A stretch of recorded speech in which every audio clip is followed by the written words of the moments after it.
Setan selalu membisikkan kekurangan dalam hati. Setan selalu membisikkan kesedihan. Setan selalu membisikkan ketakutan. Halau ketakutan itu dengan takbir. Usir rasa cemas itu dengan takbir. Allahu Akbar, Allahu Akbar, Allahu Akbar, walillahil hamd. Bahwa orang yang dekat dengan Allah, ujian tak pernah terhenti datang. Kenapa Ibrahim yang bergelar Al-Khalil, kekasih Allah, Al-Khalil, orang paling dekat dengan Allah, Al-Khalil, orang yang disayang Allah, ngapa ujiannya datang silih berganti? Ujian pertama datang dari seorang ayah yang tidak menyembah Allah. Ya abati, wahai ayahku, mengapa kau jadikan berhala sebagai Tuhan? Apa jawab Azar, ayah Ibrahim? La illam tantahi, kalau kau tidak berhenti menceramahi aku, kalau kau tidak berhenti mendakwahi aku, la arjumannaka, akan ku lempar kau pakai batu sampai mati. Wahjurni maliya, tinggalkan aku untuk selamanya. Tak ada ujian yang paling berat selain berhadapan dengan ayah kandung yang musyrik mempersekutukan Allah. Kasarkah Ibrahim? Tidak. Apa jawab Nabi Ibrahim? Sa'astaghfirulaka rabbi, aku tetap akan memintakan ampun kepada Allah atas dosa-dosamu, hai ayahku. Innahu kana bihafiyya, Allah itu sayang kepadaku, Allah itu cinta kepadaku, aku akan memintakan ampunannya untukmu. Ini adalah pelajaran bahwa ujian akan datang silih berganti. Ada sebagian orang yang beranggapan kalau dia sudah taubat, kalau dia sudah hijrah, maka hidupnya akan tenang, senang, kenyang, lenang, tak lagi ada ujian. Salah. Hijrah bukan berarti tanpa ujian. Hijrah bukan berarti hidup akan senang, tenang, dan kenyang. Hijrah membuat kita lebih kuat kepada Allah. Bebannya tetap sama, bebannya tetap datang, tapi kekuatan lebih kuat dari sebelumnya. Itulah makna hijrah, itulah makna taubat, itulah makna mendekatkan diri kepada Allah Subhanahu wa taala. Berhadapan dengan keluarga dekat, Ibrahim lulus. Berhadapan dengan musuh-musuh Allah, ketika mereka berdebat dengan otak, Ibrahim menang. Apa kata Ibrahim alaihi salam? Yang membunuh berhala-berhala kalian, yang memecahkan dan menghancurkan patung-patung ini adalah patung yang paling besar. Nabi Ibrahim sedang mengajak mereka untuk berdebat. Gunakan akal kalian. Selama ini kalian menyembah patung, selama ini kalian menyembah berhala. Hari ini berhala-berhala itu hancur. Kalau kalian mau tahu siapa yang menghancurkannya, fas'aluhu in kanu yantiqun. Tanya berhala yang besar ini, tanya berhala yang besar. Digantungkan Nabi Ibrahim kampak di leher berhala itu. Biasanya orang kalau sudah kalah berdebat, kalah otak, dia akan main otot, dia akan main kekuasaan, dia akan main jabatan. Mereka kumpulkan kayu-kayu dan batu-batu, lalu diperintahkan oleh penguasa, harriquhu, bakar Ibrahim. Mereka membakar Ibrahim. Saat itu api yang panas berubah, sunnatullah terjadi. Apa kata Allah Subhanahu wa taala? Ya nar, wahai api, kuni bardan, sejuklah, wasalaman, selamat ala Ibrahim. Api yang tabiatnya membakar, saat itu tidak membakar, karena Allah berkata, bardan, sejuklah engkau wahai api. Ibrahim keluar dari api unggun dalam keadaan kedinginan. Andai Allah tidak menutup ayat itu dengan salaman, selamat, mungkin Nabi Ibrahim akan mati kedinginan di dalam api yang panas. Api tak dapat membakar kalau sudah Allah berkuasa. Ini menunjukkan bahwa Ibrahim alaihi salam tetap berhadapan dengan penguasa yang zalim, berhadapan dengan berbagai macam ujian, berhadapan dengan ayah kandung, lulus, berhadapan dengan penguasa yang zalim, lulus. Tapi ada ujian yang lebih berat daripada itu. Ujian kerinduan, ujian kehampaan hati, ujian kekosongan jiwa. Ingin mendengar tangisan anak kecil di dalam rumah, dalam gendong dan pelukan. Berdoa Ibrahim alaihissalam, Rabbi habli minas salihin, berikan aku anak yang saleh, berikan aku anak yang saleh ya Allah. 86 tahun dia berdoa kepada Allah. Begitu disebutkan oleh Imam Abul Fida Ismail Ibnu Katsir dalam tafsir Al-Qur'anil Azim. Adakah hari ini orang yang berdoa, sudah salat, sudah tahajud, sudah berinfak, sudah bersedekah, mengapa Allah tidak mengabulkan doa saya? Mengapa Allah tidak memperkenankannya? Hari ini kisah Nabi Ibrahim mengingatkan kita kembali, sesungguhnya tak sulit bagi Allah untuk memberikan yang kau cintai, yang kau sayangi, yang kau harap-harapkan. Tapi Allah ingin kau merintih di tengah malam dalam doamu. Allah ingin melihat kau bermunajat dengan tetesan air matamu. Allah ingin kau berdoa. Allah ingin kau berikan segalanya kepada Allah. Allah maha cemburu. Allah tak ingin kau berbagi dengan yang lain. Oleh sebab itu munajat di tengah malam, berdoa kepada Allah. Sesungguhnya Allah ingin meningkatkan derajat, menghapuskan doa, menghapuskan dosa dengan doa-doa dan permintaan seorang hamba. Aqrabu ma yakunul 'abdu min rabbih, seorang hamba paling dekat dengan Allah wa huwa sajid, ketika dia sedang bersujud. Fa aksiru fihi du'a, perbanyaklah doa. Pesan pertama dari kehidupan Nabi Ibrahim, bahwa hidup tak pernah lepas dari ujian. Hari ini kita sedang menghadapi ujian besar. Saudara-saudaraku yang kena PHK, saudara-saudaraku yang kesulitan dalam mencari nafkah, sesungguhnya ujian itu tetap datang silih berganti. Allah hanya ingin melihat perut itu kosong dari materi, sehingga kalau perut kosong, hati penuh, besarkan Allah. Allahu Akbar, Allahu Akbar, Allahu Akbar, walillahil hamd. La ilaha illallah, Allahu Akbar, walillahil hamd. Besarkan Allah dalam hatimu, supaya dunia ini kecil dalam pandangan matamu. Besarkan Allah dalam jiwamu, supaya kau melihat ujian itu kecil. Dunia ini tak sampai setengah sayap nyamuk, saudaraku. Dunia ini tak sampai setengah sayap nyamuk.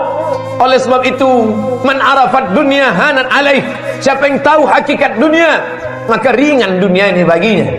Allahumma la taj'alid dunya akbar hammina wala mablagha ilmina. Jangan jadikan dunia ini cita-cita terbesar kami, ya Allah.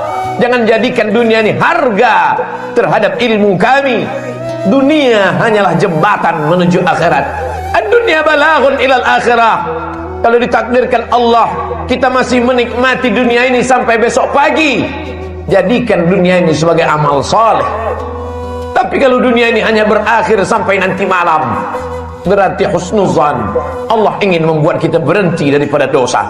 Itulah mengapa Nabi Ibrahim disebut 4 kali sehari semalam dalam satu salat 2 rakaat. Bagaimana dengan 4 rakaat? Bagaimana dengan yang lain? Bagaimana dengan salat sunat? Kama sallaita ala Ibrahim wa ala ali Ibrahim, kama barakta ala Ibrahim wa ala ali Ibrahim. Supaya kita mengingat ujian kita ini belum ada apa-apanya.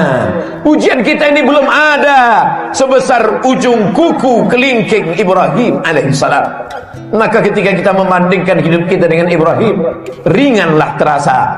Keluarlah dari mulut alhamdulillah, keluarlah dari mulut subhanallah. Yang keluar bukan caci maki dan sumpah serapah. Pelajaran pertama, bandingkan diri kita dengan ujian Nabi Ibrahim alaihissalam. Pelajaran yang kedua, bahwa tak ada tempat meminta kecuali kepada Allah.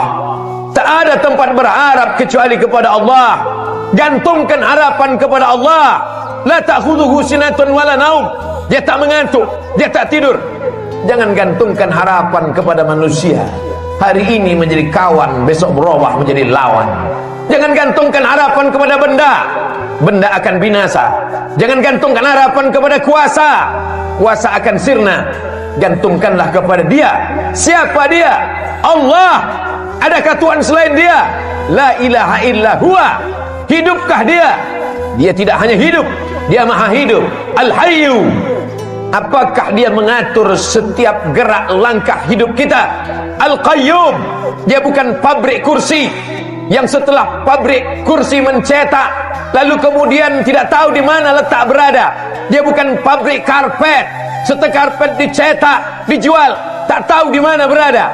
Dia adalah Allah Al-Qayyum, mengatur kehidupan kita, detak jantung kita, hayunan tangan kita, langkah kaki kita, bisikan yang ada di hati kita. terlintas dalam kepala kita. Dia tahu siapa dia, Allah. Adakah Tuhan selain dia? La ilaha illa huwa. Hidupkah dia? Dia maha hidup. Al-Qayyum, dia mengatur hidup kita. Mengapa cemas? Mengapa takut? Mengapa ngeri? Ada dia yang mengatur segala hidup kita. Kuasakah dia? Lahu ma fis samawati wa ma fil ard. Ada yang bisa menolong selain dia?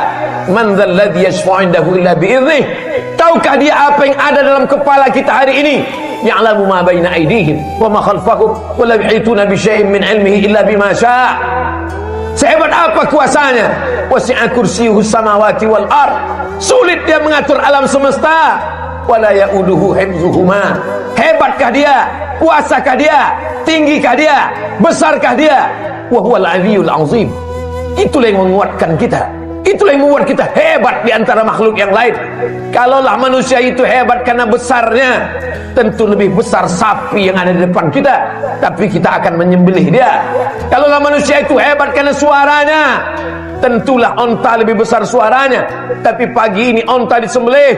Kita hebat karena kita membesarkan Allah. Kita hebat karena dibesarkan oleh Allah. Allahu Akbar, Allahu Akbar, Allahu Akbar. La ilaha illallah wallahu akbar. Allahu Akbar, walillahil hamd. Dunia tanpa Allah terasa kecil. Itu yang dirasakan oleh Sayyidina Abu Bakar Siddiq. Kita berada di dalam Jabal Sur, saat bersembunyi akan pindah ke kota Al-Madinah Al-Munawwarah. Datang orang kafir Quraisy menyerbu. Mereka akan membunuhnya. Bergetar tangan Sayyidina Abu Bakar. Tapi Nabi tahu. Apa kata Nabi? La tahzan, jangan sedih. La tahzan, jangan takut. La tahzan, jangan cemas. Innallaha ma'ana. Allah bersama kita. Yakin Allah bersamamu, maka kau terasa besar di hadapan makhluk-makhluk yang lain. Kau bukan apa-apa. Kau hanyalah setumpuk daging busuk yang akan dimakan cacing tanah. Tapi ketika kau besarkan Allah, maka kau ikut menjadi besar. Ketika kau berkata ya Rab, saat itu kau yakin Allah menjagamu. Ketika keluar dari mulutmu ya Rab, saat itu kau yakin Allah memberimu rezeki. Wa ma min dabbatin fil ardi illa 'ala Allah rizquha. Tak ada satupun yang melata di atas muka bumi ini kecuali Allah menjamin rezekinya. Mengapa orang korupsi? Karena takut anak tidak makan. Mengapa orang menjadi nepotisme? Mengapa orang menghalalkan segala cara? Karena takut tidak makan. Orang yang hanya memikirkan perut, maka hakikat dirinya tak jauh lebih kecil daripada yang keluar dari perut. Orang yang hanya memikirkan lambung, maka dia tak lebih besar daripada yang keluar dari lambung. Itulah mengapa Allah menjauhkan otak dari lambung, otak di atas, lambung di bawah, supaya kita jangan hanya memikirkan lambung. Tapi hari ini ada manusia yang begitu ketakutan. Kenapa? Karena hanya urusan lambung. Menjegal kawan seiring, menggunting dalam lipatan, menikam dari belakang, musuh dalam selimut. Gara-gara apa? Gara-gara lambung. Atib mat'amak, jaga makananmu, takun mustajabud da'wah, doamu akan dikabulkan Allah. Pelajaran kedua yang diambil dari kehidupan Nabi Ibrahim alaihissalam, senantiasa berdoa kepada Allah. Tapi ada orang-orang yang berdoa kepada Allah, doanya tak dikabulkan Allah. Rajulun as'as, rambutnya berdebu, aghbar, kusut, berdebu, yamuddu yadayhi ila sama, tangannya diangkat ke langit, tangannya dia tengadahkan ke atas. Dia berkata, ya Rab, ya Rab, ya Allah, ya Allah. Doanya tak dikabulkan Allah. Mengapa doanya tak dikabulkan Allah? Mat'amuhu haram, makanannya haram. Masrabuhu haram, minumannya haram. Malbasuhu haram, pakaiannya haram. Wa ghudhiya bil haram, dan dia diberikan makanan haram. Oleh sebab itu, atib mat'amak, jaga makananmu, jaga kehalalannya, jaga kesuciannya, jaga kebersihannya. Takun mustajabun da'wah, maka doamu akan dikabulkan Allah subhanahu wa ta'ala. Kita ingin diberikan Allah pandangan, supaya pandangan kita lurus, supaya kita faham, supaya kita sabar atas segala doa-doa kita. Kalau Nabi Musa alaihissalam 40 tahun baru terkabul doanya. Kalau Nabi Ibrahim 86 tahun baru terkabul doanya. Padahal mereka adalah Khalilullah, padahal mereka adalah kalimullah, maka kita datang sabar kita. Sesungguhnya kita sedang menyerahkan nasib kepada Allah. Allah lebih tahu apa yang lebih baik daripada kita. Tapi kadang kita memaksa Allah. Kita sudah buat target-target, kita sebuah keputusan, ada keputusan kita, dan kita paksa Allah untuk mengikuti kehendak kita. Allahu Akbar, Allah Maha Besar, kita kecil. Allahu Akbar, Allah Maha Hebat, kita tak ada apa-apanya. Robah pandangan kita, berikanlah yang terbaik untukku menurut pandangan Engkau ya Allah. Bukan aku paksa Engkau mengikut kehendakku, karena Engkau saja yang besar, yang lain kecil ya Allah. Pelajaran yang terakhir, yang ketiga, puncak daripada cinta adalah ketika sanggup berbagi. Puncak cinta bukan memiliki, puncak cinta bukan menguasai, puncak cinta ketika sanggup berbagi. Itu ditampakkan dalam kehidupan Nabi Ibrahim alaihissalam. Setelah anak itu lahir, itulah puncak cinta, keinginan untuk memiliki untuk selamanya. Tapi Allah berkata lain, ya bunayya, wahai anakku, inni ara fil manam, kulihat dalam mimpiku, anni adbahuka, aku sembelih lehermu, fanzur madza tara, apa pendapatmu hai anakku. Dan ternyata anak pun sama berfikirnya. Puncak dari cinta kepada ayah adalah saat sanggup berbagi kepada Allah. Apa kata sang anak? Ya abati, wahai ayahanda, if'al ma tu'mar, laksanakan perintah Allah, satajiduni insyaallah minas sabirin. Insyaallah aku sabar ayah. Bertemu seorang ayah yang soleh dengan anak yang soleh. Jangan pernah bermimpi mendapatkan anak yang soleh kalau tidak dari ayah yang soleh. Soleh dalam berfikir, soleh dalam beramal, soleh dalam mencari nafkah. Siapa yang cinta kepada Allah, maka dia bagikan kepada Allah. Siapa yang cinta kepada makhluk, maka habis untuk makhluk. Makhluk itu mati, semuanya berakhir. Tapi cinta kepada Allah, itulah yang kekal abadi. Sesungguhnya yang dibagi kepada Allah, yang ikhlas berbagi karena Allah, itulah yang akan kekal abadi sepanjang zaman. Tak akan lapuk kena hujan, tak akan goyah angin kencang. Sebab apa? Sebab Allah yang mengekalkannya hingga hari kiamat. Serahkan kepada Allah, dia akan besar.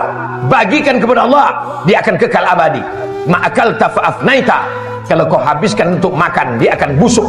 Wa malabista, kau habiskan untuk pakaian, dia akan lapuk.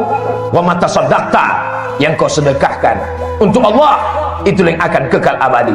In tansurullah, kalau kau tolong agama Allah, yang surkup, yang kau cari selama ini, pergi pagi pulang petang, habis waktu, tinggal sholat, tergadai agama dan akidah, hanya sampai ke tenggorokan.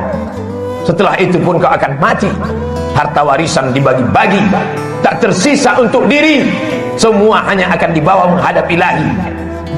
Akan kembali ke rumah.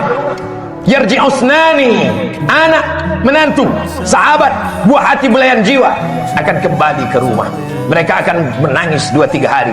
Selepas itu mereka akan tertawa. Mereka akan melupakan kita. Kerja, kalau kau hari ini jabat tinggi, punya kekuasaan hebat, dia akan digantikan oleh orang lain. Belum kau mati, mereka sudah siap untuk menggantikannya. Wa yabqa wahidun, yang tinggal hanya satu. Apa dia? Wakaf, infak, sedekah. Bila kau punya yang lebih besar, berikan wakaf. Tidak lebih besar, berikan infak. Tidak lebih besar, berikan sedekah. Allah Maha Adil. Kalau kau hebat, berikan wakaf. Kalau kau kurang hebat, berikan infak. Kalau kau manusia biasa, berikan sedekah. Tabassumika fi wajhi akhika sedekah. Senyummu ke wajah saudaramu adalah sedekah. La tahqiranna minal ma'rufi syai'a, jangan sepelekan perkara walaupun kecil.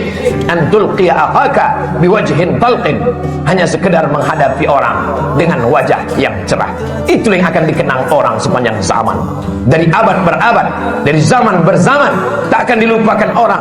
Masih ingat orang dengan senyummu. Saat kau mati dimakan cacing tanah, masih didoakannya. Masih didoakannya saat dia lewat di makammu. Masih sempat mulutnya berkata, Assalamualaikum ya ahlal diyar minal mu'minin, wa inna insyaallah bikum lahiqun, yarhamullahul mustaqimin wal mustakhirin, nas'alullah lana wa lakumul afiyah. Tapi kalau kau sombong, kalau kau angkuh, itu juga akan dikenang orang. Itu juga akan ingat oleh orang sepanjang zaman. Itulah orang yang sombong, itulah orang yang angkuh, itulah orang yang paling merasa tinggi hati. Oleh sebab itu, bukti kau rendah hati